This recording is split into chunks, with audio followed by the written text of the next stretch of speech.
Dear Diary, had that dream about Chitara again, and it was beautiful. We were running, free, having fun. But I just gotta wonder, why am I always the one in the orange leotard? I really don't have the legs for it. Oh, well, howdy, party people, and welcome to a brand new show, and that's the Galactic Happy Hour. And the Galactic Happy Hour is basically my show to talk about all the non-monster and spooky related things that I'm into, which is many. And you may be wondering, Slim, where does that name, the Galactic Happy Hour, come from? It's actually a really interesting story. You see, it started when...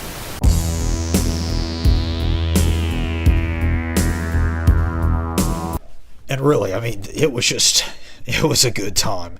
But it actually wasn't a good time. It was kind of tragic and heartbreaking. But so I digress.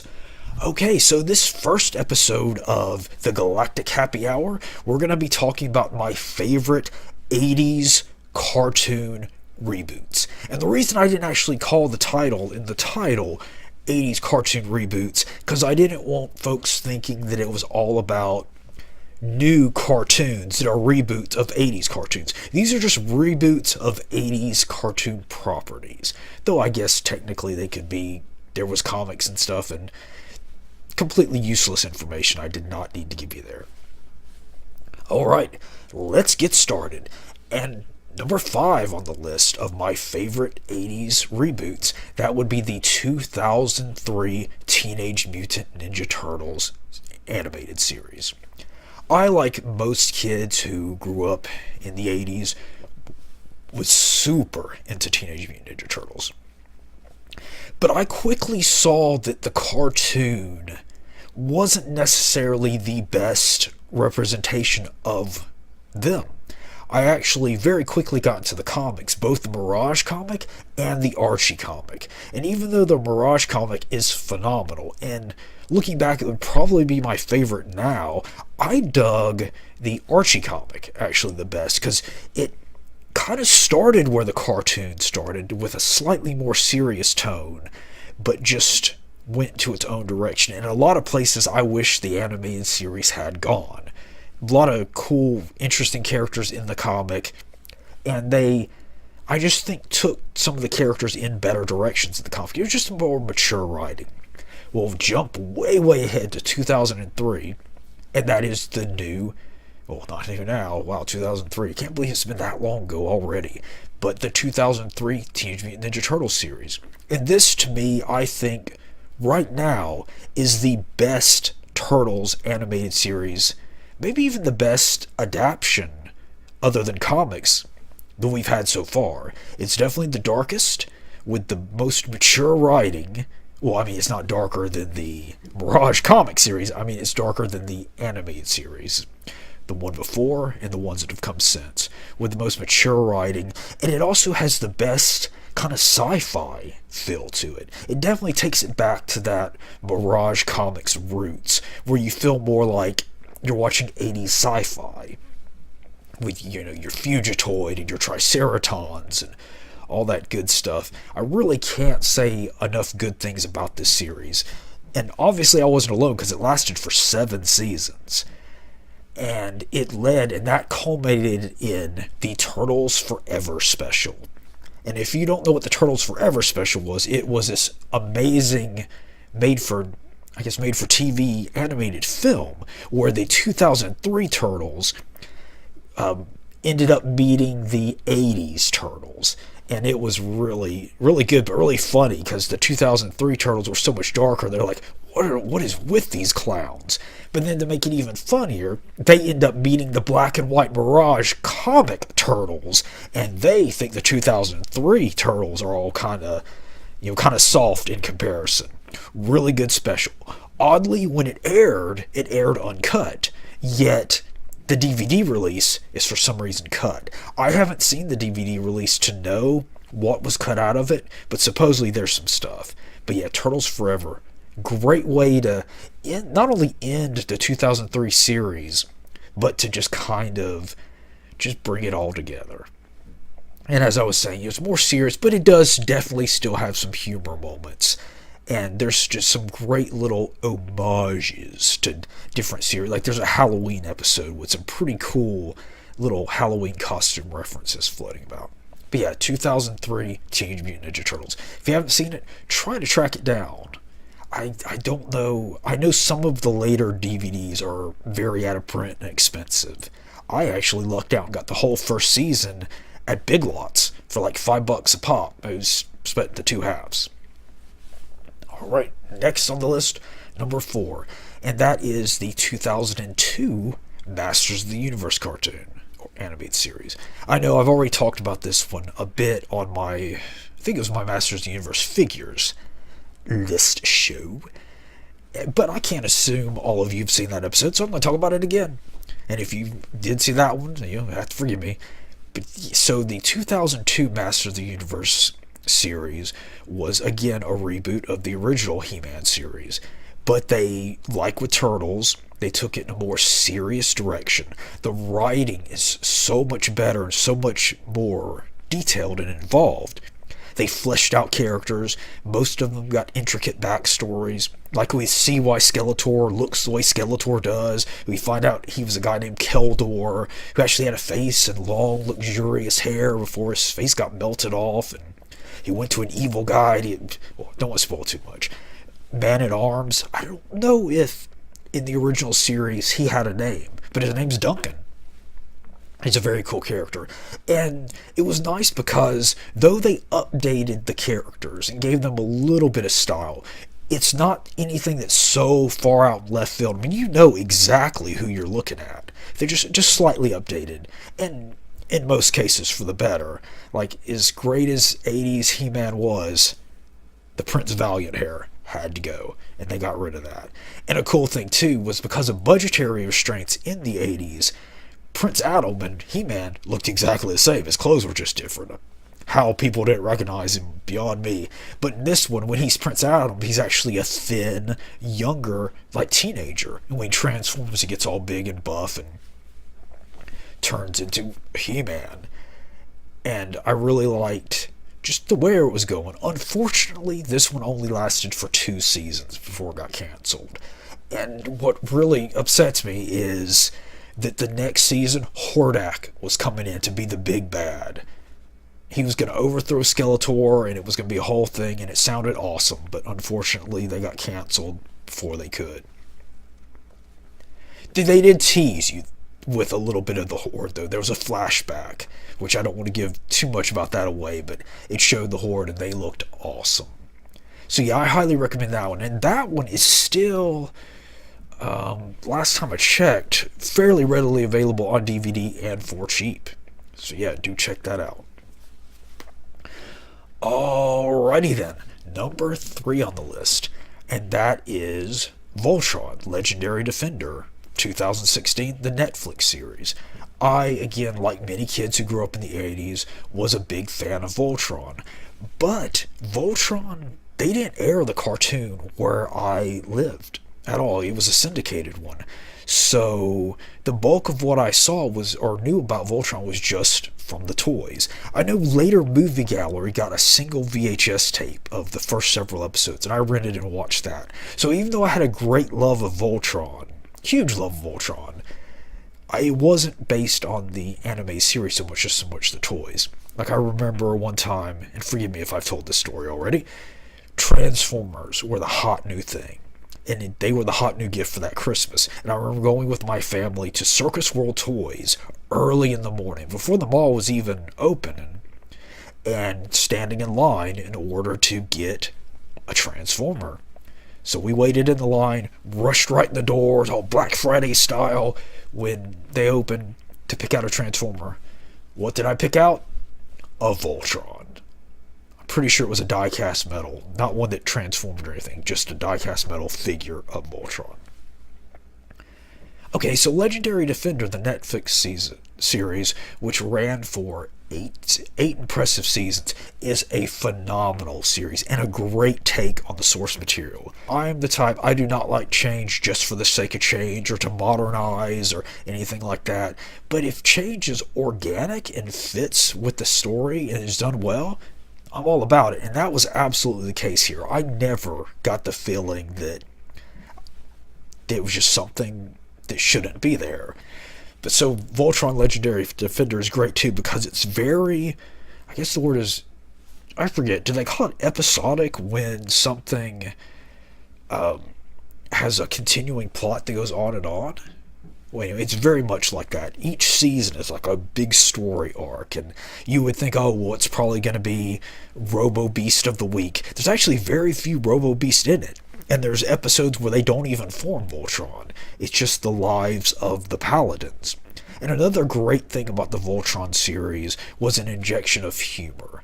And I love when they add a bit of humor into somewhat serious shows, dramas, as long as it's well done humor.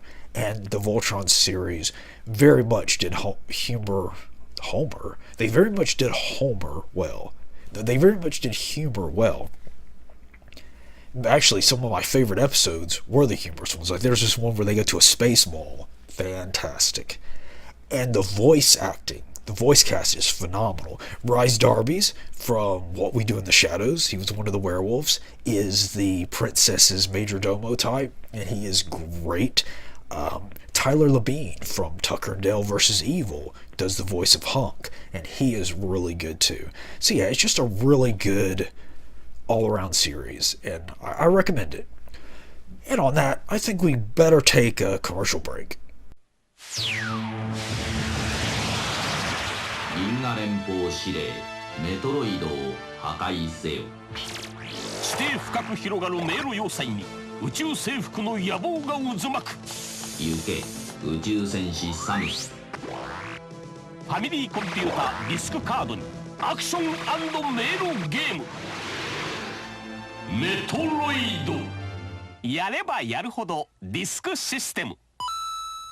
And we're back. And when we're back, since we're back, we're going to do the horoscope of the week. And this week's horoscope goes out to Capricorn. Dear Capricorn, you will fall madly in love with Al from the Super Ghidorah channel. Unfortunately, though, he will reject you because he's not interested in dating anyone with only 2 arms. Back to the list. And number 2 on the list, which I could have combined this, but it's its own entity, so I'm not. And that is the 2012 Masters of the Universe comic from DC Comics. And wow, is it phenomenal. It does everything the 2002 animated series did, but to the next level. Whereas the 2002 series, great as it was, still had to somewhat cater to children. The 2012 DC comic was strictly for adults. It's dark, it's serious, and extremely well written. And it lasted from 2012 to 2016, kind of ending with an event called the Eternity War, which was a big kind of, wouldn't call it a crossover thing, but it was just kind of a big way. So it has a beginning and it has an ending. Now, there were some crossovers, like Masters of the Universe and Thundercats and Masters of the Universe and Injustice. I don't know if it's in the same canon, if they have anything to do with each other. I haven't got to them yet. But just from where I read, 2012 to 2016 with the Eternity War is just phenomenal writing. And the way they handled She-Ra was very cool too. They handled the evil Horde and Hordak. It's a different take, but it was really interesting. My only quibble was the artwork is a bit rough at times, and I'm rather artwork picky. So that should just tell you just how good the writing on this series was. The fact that I can look past the artwork, like they kind of He-Man has his Prince Valiant hair at times and then he doesn't at other times, but still a phenomenal series. And it actually begins, kind of picks up with an amnesiac He-Man working as a lumberjack, no clue who he was, and just kind of goes through there, and it's just one good continued story all the way through. It's available in 8 graphic novels. So, I mean, that's quite a bit, but still, that would take you no time at all to collect, and they're still readily available. So, yeah, Masters of the Universe comic from DC. And it also expands upon the backgrounds. We get final confirmation that He-Man and Skeletor are related. They are, I guess Skeletor is his uncle, and he was shunned because he's a blue-skinned Gar person. And with that, let's just take a quick moment to look at a picture of Luna. Ah, that's better. It's a group that I've been basically obsessed with lately. And if any of you are in the good 80s style pop, I recommend you checking out New by Eves. That song, it gives your buddy Slim the feel, something fierce. Alright, number 1 on the list, and that is the IDW Transformers comic, which began in 2005. I think nowadays, those of us who grew up in the 80s and loved Transformers, we still love Transformers. But I do think with the live action films, it has somewhat of a bad name. When you say you're a Transformers fan, people are like, oh, you like those movies? But no, the IDW Transformers comic is much like the Masters of the Universe comic before it. It's based on the 80s property, but it's a updated but dark, serious take on the original continuity. All the characters look exactly as they should, and it is phenomenal. It's double phenomenal. Actually, one of my favorite comic series of all times. The writing is that good, and it went from 2005 all the way to 2018 before they finally ended it. So it's another one that has a beginning, it goes all the way through, and has an end. It's actually the longest lasting Transformers continuity there is. It begins with them on Earth, with the humans not really knowing they're there yet, and goes all the way through that, through the histories, back to Cybertron, and it introduces one of my favorite new characters, which is Windblade. And Windblade, I gotta say, I'm just a sucker for female robots. I just find them very attractive, especially Windblade. And all that aside, she's a great character and one of the, well, I don't want to give too much away, but I highly recommend that series. And the writing is so good, even though it has a different series of writers throughout its, I mean, was that 13 years? It's all just pretty much good. And they're able to make characters that you wouldn't expect to be good, like Hot Rod, for example, is one of the best characters. He's one of the funniest characters. He even got his own solo series. He's that good. I know, right? Hot Rod? And that was, just 3 words for you. The Rod Pod. And that's all I'm going to say about that, because it's phenomenal. And it's either Skywarp or Thundercracker. I forget which ends up living on Earth and decides he wants to write for soap operas. And his soap opera writing is hilarious. So it's got some good humor in there, along with deep, rich storytelling and continuity. Yeah, I just can't recommend it enough. And cool thing too, they've started releasing these kind of hardcover Ultimate collections. They're bigger than normal, and you can just get the entire series in order through those collections. Very cool stuff. And I guess this list wouldn't be quite the same unless I mentioned an honorable mention. And that honorable mention would be the 2011 Thundercats cartoon. And the only reason it didn't make the list was because it was only one season before it got canceled. So it really didn't have time to go where it was going to go, and it just kind of leaves you hanging. But that one, they did a lot of quality stuff in that one season. So it's definitely well worth a watch. And of all the, I'd say, properties I've discussed today, Thundercats would be right up there as far as my enjoyment. Yeah, Thundercats is right up there. Definitely like Thundercats, I'd say more than I do, say, Voltron and TMNT. But yeah, it's just a sad thing. I guess the toys didn't sell. It's kind of the same thing that killed the 2002 Masters of the Universe series, was the toys just weren't selling. I think it was a case of they were just shipping too many Skeletors and too many He-Mans, and kids, they got enough of those and they wanted all the secondary characters. But that was a good series that sadly only lasted the one season. Alright folks, well that's all the time for this first episode of the Galactic Happy Hour. May your pants always be filled with marshmallows.